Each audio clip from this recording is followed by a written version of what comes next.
디모데후서 4장 6절에서 18절까지의 말씀을 저와 교독하도록 하겠습니다. 전제와 같이 내가 벌써 부어지고 나의 떠날 시각이 가까웠도다. 이제 후로는 나를 위하여 의의 면류관이 예비되었으므로 주 곧 의로우신 재판장이 그날에 내게 주실 것이며 내게만 아니라 주의 나타나심을 사모하는 모든 자에게 도니라. 데마는 이 세상을 사랑하여 나를 버리고 데살리가로 갔고 그레스게는 갈라디아로 디도는 달마디아로 갔고 두기고는 에베소로 보내었노라. 구리 세공업자 알렉산더가 내게 많이 해를 입혔음에 주께서 그 행한 대로 그에게 갚으시리니 내가 처음 변명할 때 나와 함께한 자가 하나도 없고 다 나를 버렸으나 그들에게 허물을 돌리지 않기를 원하노라. 주께서 나를 모든 악한 일에서 건져내시고 또 그의 천국에 들어가도록 구원하시리니 그에게 영광이 세세 무궁토록 있을지어다. 아멘. 오신 길이 어떠셨나요? 많이 추우셨나요? 지금 춥지는 않으십니까? 네, 괜찮다고 하면 참 다행입니다. 제법 이제 겨울 날씨 더워졌는데 다행이기는 어제 눈이 아닌 비가 왔기에 그나마 다니기에 큰 염려가 없었지요. 이 겨울 문턱, 겨울 이제 초반을 지나면서 각 가정마다 그리고 하는 일터 그리고 그 산업들마다 하나님께서 지키시고 도우심이 함께 하시기를 주의 이름으로 축원합니다. 더불어서 잠시 겨울에 움츠리고 봄을 준비하고 다음 도약을 준비하는 우리 가정들, 자녀들 그리고 직장과 이런 여러 가지 건강의 문제가 있을 텐데요. 이 겨울 문턱을 넘어서 기도하고 승리하심을 통해서 이 돌아오는 봄에는요 모든 것들이 활짝 새롭게 편하는 역사가 주님 안에 있을 줄로 믿습니다. 네. 그러기 위해서 겨울을요 잘 보낼 필요가 있고 또 더불어서 우리 인생에 찾아오는 겨울 속에서 우리는 어떻게 살아가는 것이 지혜롭고 하나님 기뻐하신 일인가. 오늘은 사도 바울의 삶을 통해서 우리가 알아보고자 합니다. 우리가 살아가다 보면 종종 인생 속에서 착각하는 것이 있습니다. 여전히 우리 생각은 20대, 30대 같으나 어느덧 내 몸은 30대, 40대, 50대, 60대를 넘어간다는 사실을 가끔 잃어버리고 살아갈 때가 있죠. 그래서 종종 우리 성도님들요 운동하거나 아니면 일하시는 거 뵈면요 젊을 때처럼 한껏 힘껏 일하시다가 다치는 경우들을 때로 보고 이런 소식들을 들을 때가 있습니다. 건강에도 겨울이 있고요. 직장도 찾아오는 겨울의 문턱이 있고 더불어서 권력도 세월이 가면 쇠하기 마련이지요. 요즘 텔레비전에 보면 아주 인기인이 한 명 있어요. 누구냐면 펭수라는 펭귄입니다. 사진 한번 볼까요? 우리 어른 성도님들은 아마 잘 몰라요. 이 펭수라는 인형인데요. 심지어 인기가 얼마나 많냐면 아이들이 좋아하는 BTS라는 가수 그룹이 있습니다. 남자 아이돌 그룹인데요. 뭐 세계에서도 알아주는 그런 그룹인데 요즘은 BTS 대 펭수 인기 투표를 하니까 누가 1등 했을까요? 펭수가 1등 했다고 텔레비전에 나왔더라고요. 인기가 아무리 좋아도 3년 가기가 참 힘듭니다. 마찬가지요. 당연하지요. 당연한 것 아닌가요? 이것이 우리의 인생이고 우리의 삶의 한 부분이기도 합니다. 우리가 이것을 인정하면서 살아감에 있어서 그렇다면 이렇게 시간의 흐름에 따라서 아니면 문득 찾아오는 인생의 겨울, 이 겨울의 문턱을 어떻게 넘어설 것인가, 사도 바울은 어떻게 넘었나, 그 이야기, 그 말씀을 오늘 이 시간 함께 나누고자 합니다. 자, 첫 번째는요, 바울의 인생에는 어떤 겨울이 있었을까, 그것을 먼저 살펴보고자 하는데 디모데후서 4장 21절에 보면 이런 말씀이 있습니다. 같이 한번 21절의 말씀을 읽어봅니다. 너는 겨울 전에 어서 오라. 으볼로와 부데와 리노와 글루아디오와 모든 형제가 다 내게 문안하느니라. 아멘. 바울의 인생에서 찾아온 겨울이 있었는데 첫 번째는 정말 계절적인 겨울입니다. 이렇게 추운 겨울을 사도 바울이 만나고, 그래서 오늘 본문에 보니까 너는 겨울 전에 오라 하고는 디모데를 부르는 모습을 보게 됩니다. 사도 바울이 만난 두 번째 겨울은 뭐냐면요, 인생의 겨울입니다. 어디 있나? 6절의 말씀에 보면 이 말씀이 나와 있는데, 6절의 말씀을 제가 읽으면 전제와 같이 내가 벌써 부어지고 나의 떠날 시각이 가까웠도다. 복음을 열심히 전하고 로마 감옥에 두 번째 투옥되었어요. 그의 인생에 찾아온 겨울입니다. 혹시라도 우리 성도님들 살아오면서 이와 같은 인생의 겨울을 만난 가정들이 있으십니까? 사도 바울도 이 인생의 겨울을 만나게 돼요. 또 그에게 찾아온 인생의 겨울은 무엇이냐면 세 번째, 정신적인 겨울입니다. 한번 볼까요? 사도 바울에게도 정신적인 겨울이 있었나? 10절, 11절의 말씀인데 우리 10절의 말씀부터 같이 한번 읽어봅니다.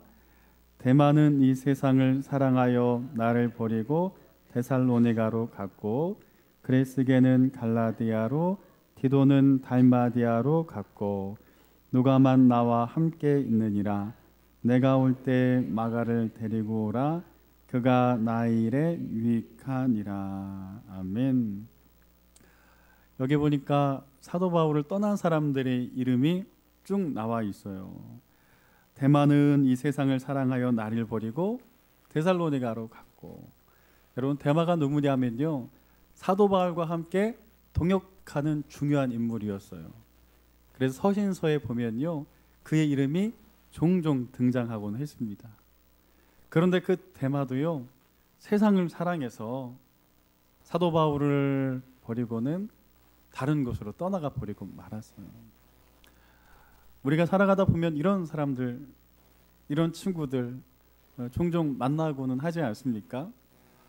물질적으로 풍요하거나 막 건강하거나 무엇인가 함께 누릴 유익이 있으면 가까이 있어요.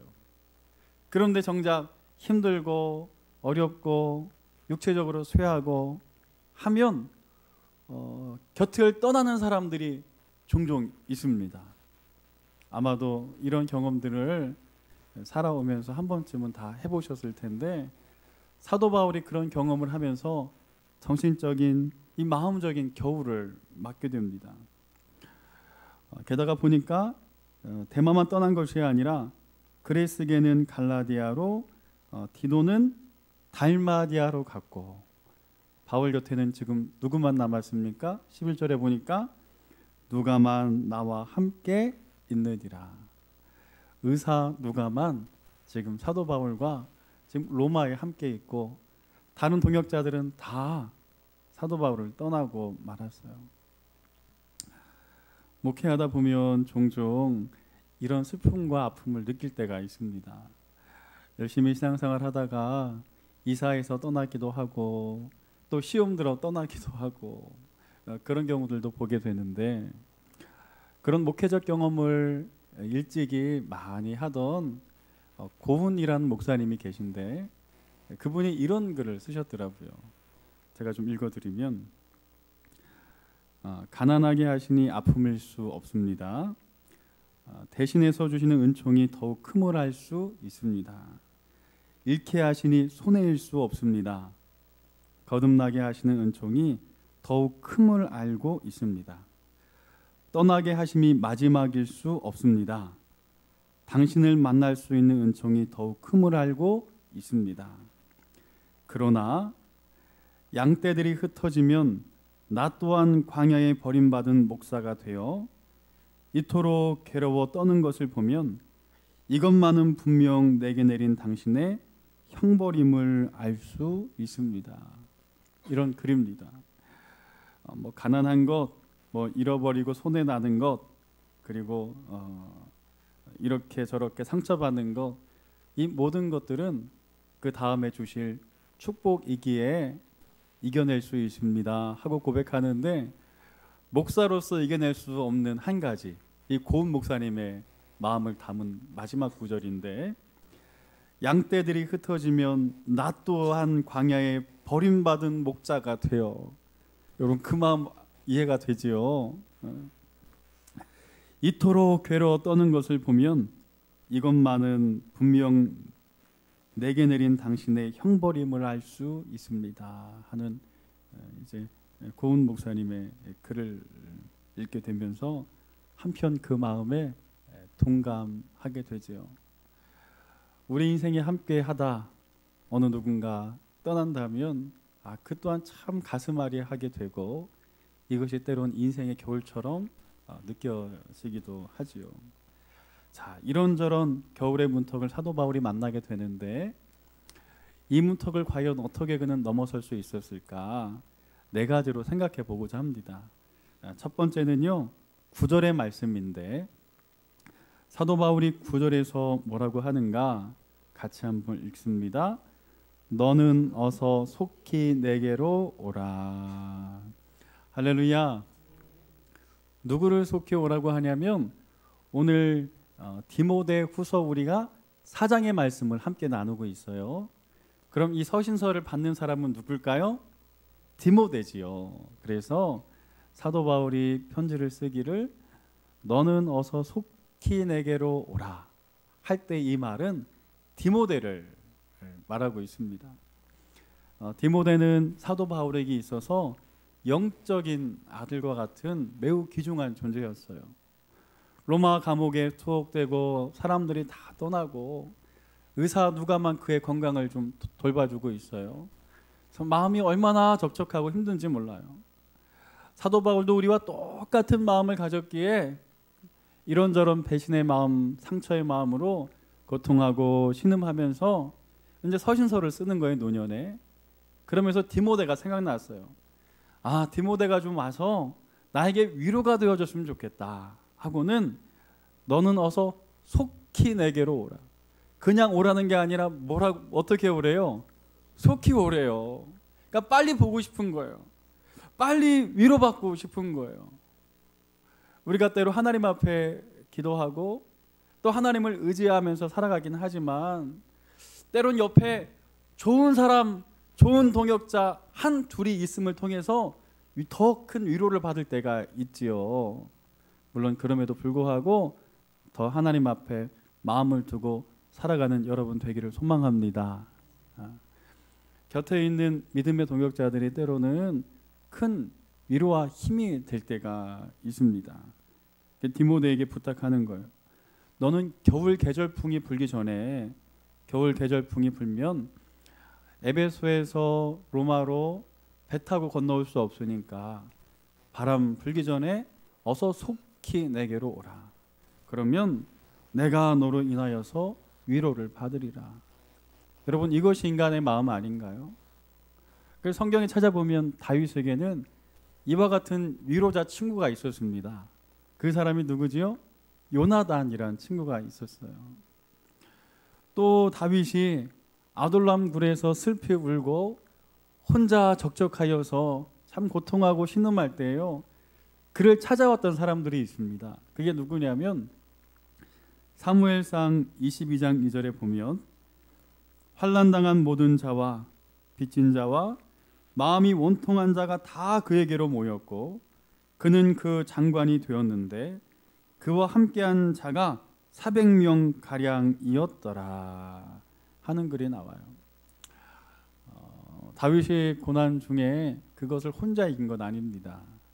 그와 함께했던, 좀 부족하면 부족한 대로 믿음의 동역자들이 있었기 때문에 다윗이 그 광야 속에서도요, 또 그들 의지하고 위로받으면서 그것을 또 이겨낼 수 있는 거예요. 사랑하는 성도 여러분, 우리가 주 안에서 이런 귀한 믿음의 동역자 될 수 있기를 주의 이름으로 축복합니다. 남편이 아니라 서로 내 편이 되어주는 우리 성도들이 되기를 소망합니다. 이렇게 저에게도 좋은 친구 한 명이 있는데요. 다른 친구들은 대부분 다 목사이거나 전도사이거나 선교사이거나 한데 딱 한 친구만은 목사가 아닌 친구가 있어요. 교회 안에서 함께 신앙생활하고 자랐던 친구입니다. 그런데 서로 생활 패턴이 달라가지고요, 볼 기회가 별로 없어요. 그 친구가 쉬는 토요일, 주일은 저에게는 가장 바쁜 날이고, 제가 그래도 조금 시간을 낼 수 있는 월요일 날이면 그 친구는 당연히 출근을 해야 되고, 그래서 명절 아니면 견우와 직녀도 아니고 명절 아니면 볼 길이 없어요. 그것도 또 명절에도 처갓집 먼저 가버리면 이제 한 1년 아니면 2년에 한 번 봐야 되는데요. 그래도 그러한 친구가 있다는 것이 때로는 위로가 될 때가 있습니다. 그 친구도 저에게 가끔 그런 문자를 보내요. 목사인 친구가 있어서 든든하다, 뭐 그런 문자를 보내고, 저도 그 친구에게 우리가 가끔 1년에 한두 번 만나지만 그러나 너와 같은 친구가 있어서 기도할 때마다 얼마나 좋은지 몰라 하고는 제가 이제 글을 보낼 때가 있는데요. 여러분, 그와 같은 귀한 동역자의 관계들, 사랑의 관계가요, 멀리 있지 않습니다. 여러분 곁에 있어요. 여러분, 파랑새를요 멀리서 찾으면 안 됩니다. 아이들 동화에 보면 여러분, 행복을 뜻하는 파랑새를 주인공이 찾지 않습니까? 그래서 강 건너기도 하고 산을 넘기도 하고 뭐 불을 건너기도 하고 아주 멀리 여행도 막 해요. 그런데 결국은 나중에 동화 끝에 보면 그 행복을 뜻하는 파랑새는 어디 있었어요?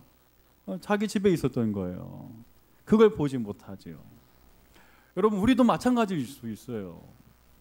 겨울 문턱 끝에 우리에게 힘이 되고 위로가 되는 사람들이요, 멀리 있지 않습니다. 바로 여러분 가까이 있어요.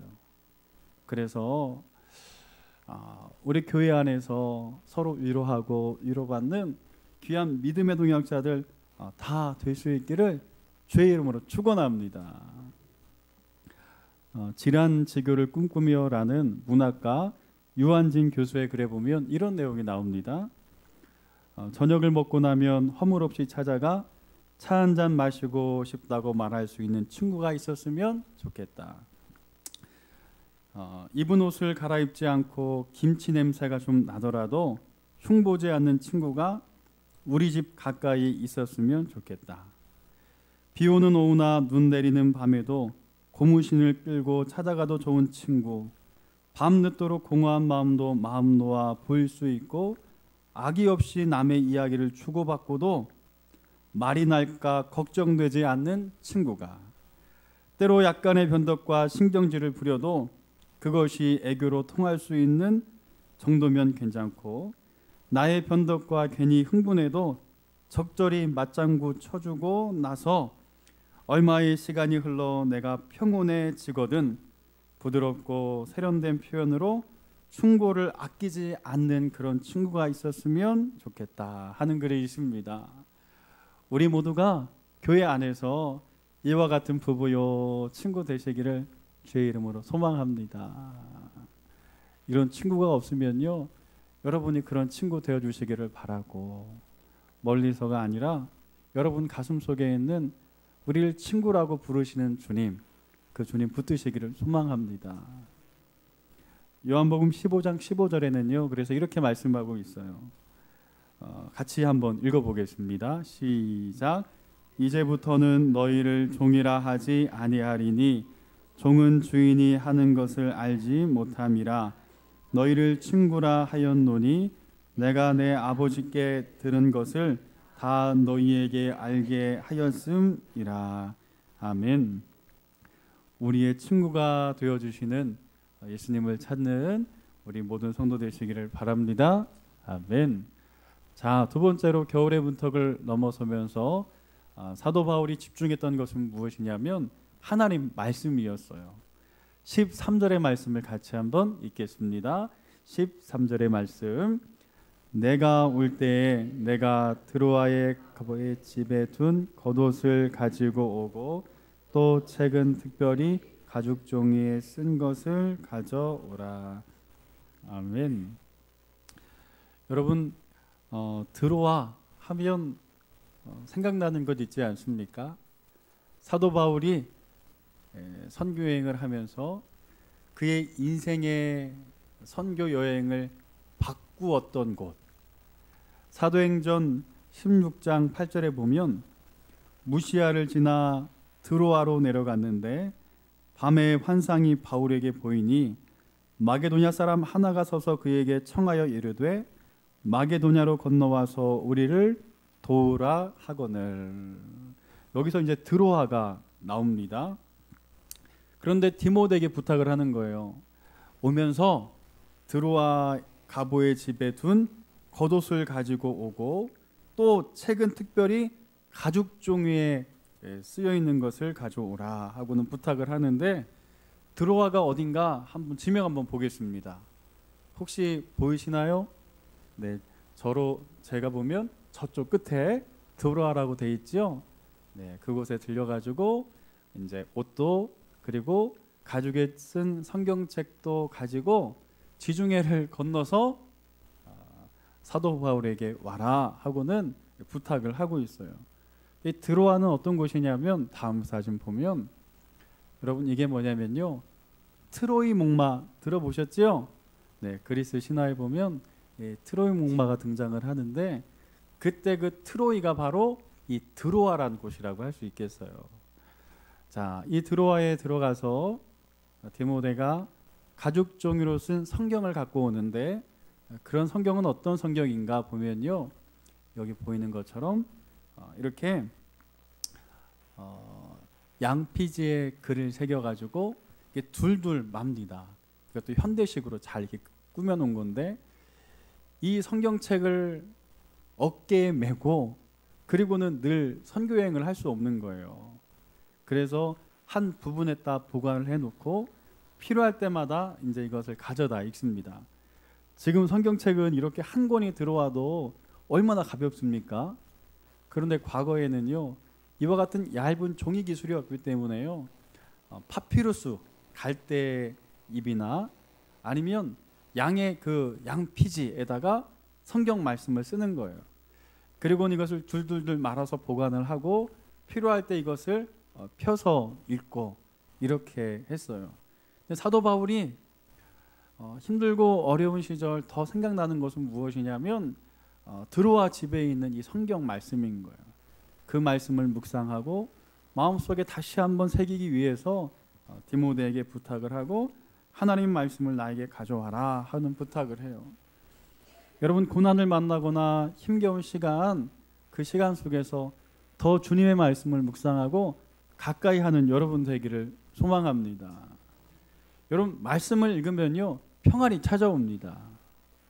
말씀을 또 한 절 한 절 한 절 적어 나가다 보면요, 복잡한 생각 얽혔던 것들이요, 어느덧 나도 모르는 사이에 다 잊어져요. 말씀에는 능력이 있습니다. 말씀에는 치료가 있고요, 말씀을 통하여 주님께서는 임재하시는 줄로 믿습니다. 그래서 가능하다면요, 내년부터는 우리 성도님들 성경 한 권은 다 쓸 수 없죠. 다 쓰면 좋겠지만 평생 성경 한 번 다 쓰고 우리가 좀 살았으면 좋겠어요. 그럼 한 번에 이걸 할 수가 없어요. 어떻게 하냐면 내년부터는 공채 한 권씩 사셔가지고요, 이렇게 수요 예배 드리고 나면 설교 내용 적는 게 아니라 오늘 주제 본문이 어딘가 보고는 디모데후서 4장 6절에서 18절이구나 하고 하면 집에 들어가서 주무시기 전에요, 이거 적는 거예요. 그러면 주일 예배 한 번, 그리고 오후 예배 한 번, 그리고 수요 예배 한 번, 그리고 금요 예배 한 번, 새벽 예배는 제외하더라도 여러분 이 4번만 적어도요, 꽤 많은 분량이 나오고, 뭐 이까짓 거 처음에는 할 수 있지만요, 이게 1년 52주를 지나고 한 10년쯤 되면요 몇 권의 책이 됩니다. 성경은 다 필사할 수 없다 할지라도 적어도 그 주일 말씀 아니면 더하면 수요예배나 금요예배 말씀 이렇게 좀 기록하면서 신앙생활 했으면 좋겠습니다. 그리고 그 말씀 붙들고 오늘 믿음으로 하나님 앞에 기도하는 가정 속에 하나님의 놀라우신 함께 하심과 주의 능력이 반드시 우리 안에 역사하실 줄로 믿습니다. 사도 바울이 지금 그것 붙들고 있는 거예요. 자, 세 번째, 사도 바울은 겨울의 문턱에서 한 것이 무엇인가? 11절의 말씀을 같이 한번 읽습니다. 11절의 말씀 시작. 누가만 나와 함께 있느니라.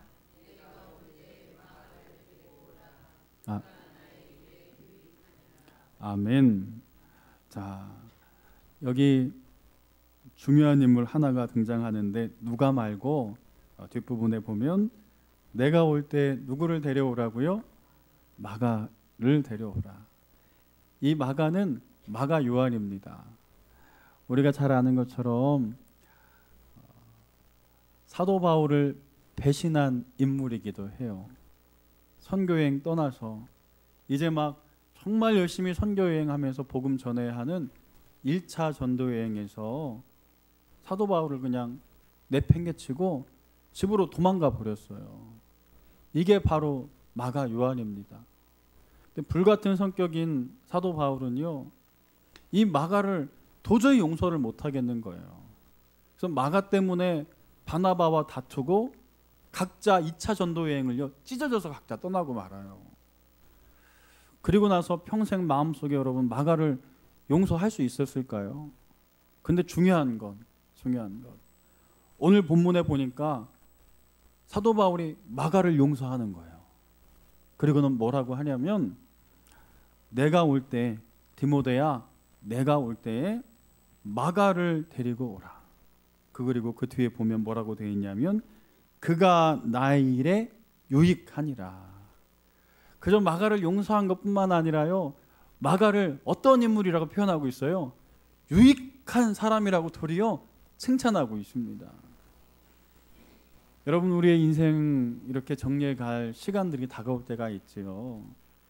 그 겨울의 문턱 앞에서 주님의 사랑으로 사랑할 수 있는 그 허물을 덮어낼 수 있는 우리 모두가 되는 것, 이것이야말로 주님께서 우리에게 바라시는 마음인 줄로 믿습니다. 성경 말씀을 보면 고린도전서 13장 4절에 보면 이런 말씀이 있어요. 사랑은 오래 참고 사랑은 온유하며 시기하지 아니하며 사랑은 자랑하지 아니하며 교만하지 아니하며. 사랑은 여러분 여기 보니까 온유하고 시기하지 아니하고 자랑하지 아니하고 교만하지 아니하는데 맨 처음에 뭐라고 되어 있냐면 사랑은 뭐라고요? 오래 참고. 맨 앞에다가 이 글을 써놓는 것은요 그냥 써놓는 게 아니라 이유가 있는 거예요. 막 사도 바울이 막 그냥 기록한 거 아닙니다. 사랑은 오래 참는 데서부터 출발하기 때문에 여기다 이것을 두고 있어요. 오래 참지 않고 이룰 수 있는 사랑이 하나도 없는 것 같아요. 부부간에도 그렇고요. 친구들 간에도 그렇고요. 교회 안에 성도들과의 관계도 그렇습니다. 우리가 서로 상처받고 교회 안에 모이다 보니까요. 그 상처가 때로는 덧나서 다른 이들을 쉽게 상처 줄 때가 참 많은 것 같아요. 말로 상처 주기도 하고 뭐 이런저런 것으로 상처 주기도 하고. 그런데 이것을 이겨낼 힘이 어디 있는가? 우리를 오래 참아주시는 예수 그리스도의 사랑, 그 사랑을 우리가 알고 그 사랑으로 오래 참을 때야만이 오늘 우리 안에 주의 사랑이 가득할 수 있어요. 그래서 베드로전서 4장 8절에 보면 베드로는 지난 주일 나누었던 말씀처럼 이렇게 고백하고 있습니다. 같이 읽습니다. 무엇보다 뜨겁게 서로 사랑할지니 사랑은 허다한 죄를 덮느니라. 아멘. 그래요.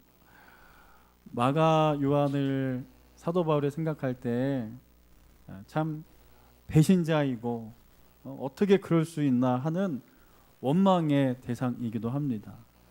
그 때문에 정말 사랑하고 아꼈던 바나바와 갈라서는 그런 아픔을 사도 바울이 경험하고 말았어요.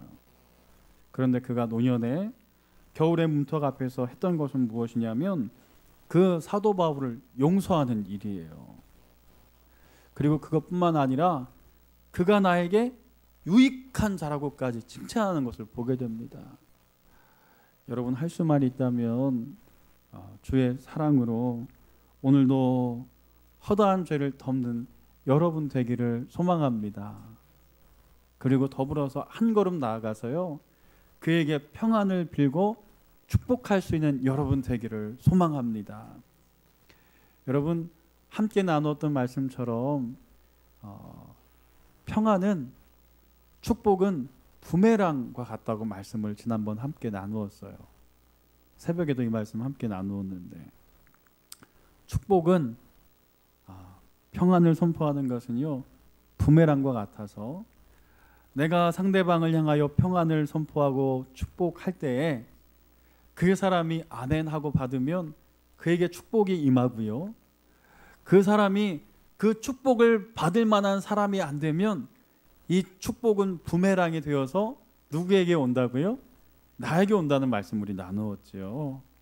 그러기에 오늘도 사랑으로 허다한 죄를 덮고 더불어서 이 마가가 나에게 유익한 사람이라 이야기했던 사도 바울처럼 도리어 평안을 선포할 수 있는 우리 모두 되시기를 주의 이름으로 축원합니다. 마지막 네 번째 17절의 말씀을 같이 한번 읽습니다. 17절의 말씀 시작. 주께서 내 곁에 서서 나에게 힘을 주심은 나로 말미암아 선포된 말씀이 온전히 전파되어 모든 이방인이 듣게 하려 하심이니 내가 사자의 입에서 건짐을 받았느니라. 아멘. 겨울이 오기 전에 사도 바울이 마지막 했던 것은 무엇이냐면 힘써서 하나님의 말씀을 선포하는 그 사명들을 온전히 감당했어요. 여기 보니까 주께서 내 곁에 서서 나에게 힘을 주심은 그 다음 나로 말미암아 선포된 말씀이 온전히 전파되어 모든 이방인이 듣게 하려 하심이니. 로마 추운 겨울 그 감옥에서도 사도 바울은 포기하지 않고요, 하나님의 말씀을 선교의 사명을 끝까지 잘 감당합니다. 이곳에만 그 말씀이 나와 있는 것이 아니라 7절 말씀에 보면 나는 선한 싸움을 싸우고 나의 달려갈 길을 마치고 믿음을 지켰으니, 그렇게 마지막까지 사명을 감당하는 거예요. 자, 그러자 그를 향하여 주실 하나님의 소망과 은총과 축복은 무엇이냐면 8절 말씀 같이 한번 읽어봅니다. 자, 8절의 말씀 시작.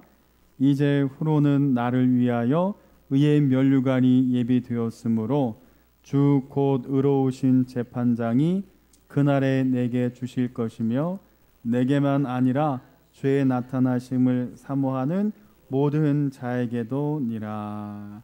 아멘. 그래요. 마지막 네 번째 겨울의 문턱에서 사도 바울은 하나님께서 나에게 맡겨주신 그 사명을 잊지 않고요, 끝까지 감당하게 됩니다. 이 사명을 감당하는 사도 바울의 삶에 주님께서 끝까지 함께 하신 줄로 믿습니다. 아까 내가 읽었던 말씀 17절, 주께서 내 곁에 서서 나에게 힘을 주심은.